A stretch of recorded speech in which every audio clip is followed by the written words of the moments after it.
Bonjour à tous et bienvenue sur boursicoté.com pour cette nouvelle analyse technique du CAC 40 en clôture avec une séance au final qui est restée haussière puisqu'après une ouverture sur un gap haussier, on est venu tester ici la zone des 6010 points avant de se replier pour clôturer toutefois en hausse puisqu'à 5964,66 le CAC 40 gagne ce soir 0,75% par rapport à la clôture de la séance précédente. Mais c'est une séance très hésitante avec une configuration remarquable puisqu'hier nous avons clôturé sur le plus haut de la séance et aujourd'hui nous avons ouvert quasiment sur le plus bas. Il s'agit donc d'une fenêtre haussière qui est normalement un signal relativement puissant en termes de reprise, sauf que là, eh bien, nous allons voir qu'il y a beaucoup d'éléments quand même qui affaiblissent ce signal technique.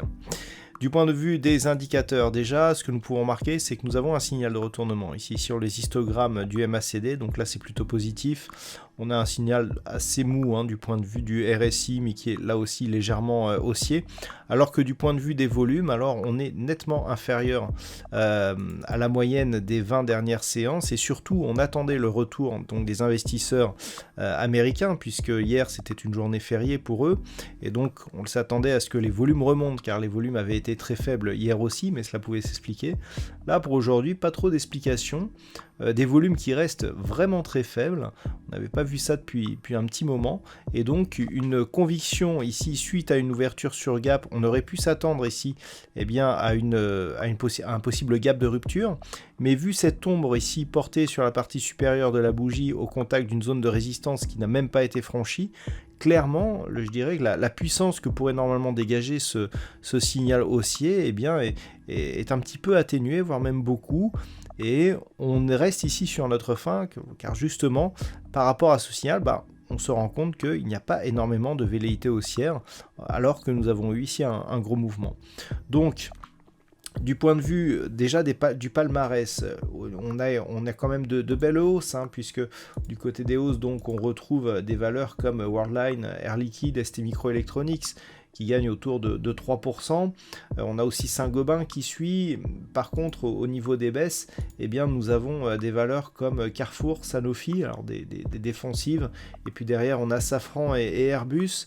Mais on sent qu'il n'y a pas une réelle conviction. Ça s'apparentait plus ici à, des soldes sur les actions avec des valeurs donc, qui avaient bien dérouillé ici et bien qui ont été rachetées.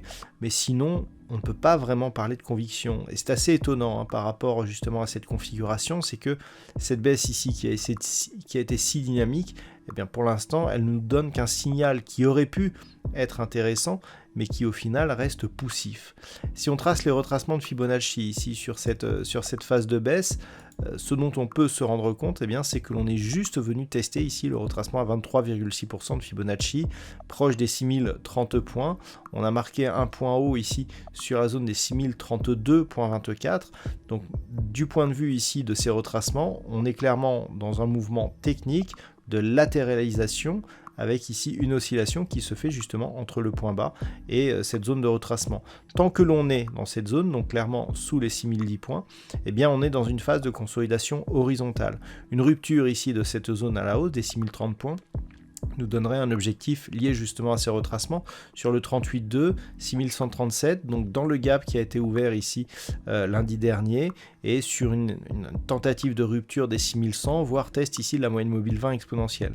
Là, effectivement, on commencerait à observer ici cette zone pour se dire, tiens, on aura peut-être un mouvement de retournement et on est en train d'affaiblir la dynamique baissière. Mais là, tant que l'on est sur ces niveaux, clairement, il s'agit d'un petit rebond sans aucune consistance qui vient ici tester le premier Fibonacci, aucun volume, des bougies hésitantes. Donc clairement, il n'y a pas énormément de conviction pour l'instant dans la configuration de ce début de rebond technique. Voilà donc ce que l'on peut dire sur cette... Voilà donc ce que l'on peut dire sur cette configuration pour ce soir, sachant que si par la suite on revient ici sous la zone des 5880 points, eh bien on pourrait clairement avoir une poursuite du mouvement baissier en direction ici des zones des 5796 voire 5720 points. Ce que l'on peut dire d'un point de vue statistique, c'est que la conviction reste assez identique à celle d'hier, à savoir une certaine neutralité d'ici à la fin de la semaine, voire même rebond technique, mais qui pourrait repasser à la baisse en début de semaine prochaine, et donc repartir durablement sur un mouvement baissier. C'est en tout cas ce que nous indiquent les statistiques au vu de la configuration que nous avons aujourd'hui en la comparant sur les 20 dernières années. Voilà donc pour ce point de clôture, je vous souhaite de passer une bonne soirée, on se retrouve donc dès demain pour d'autres analyses techniques, toujours sur le site boursicoté.com.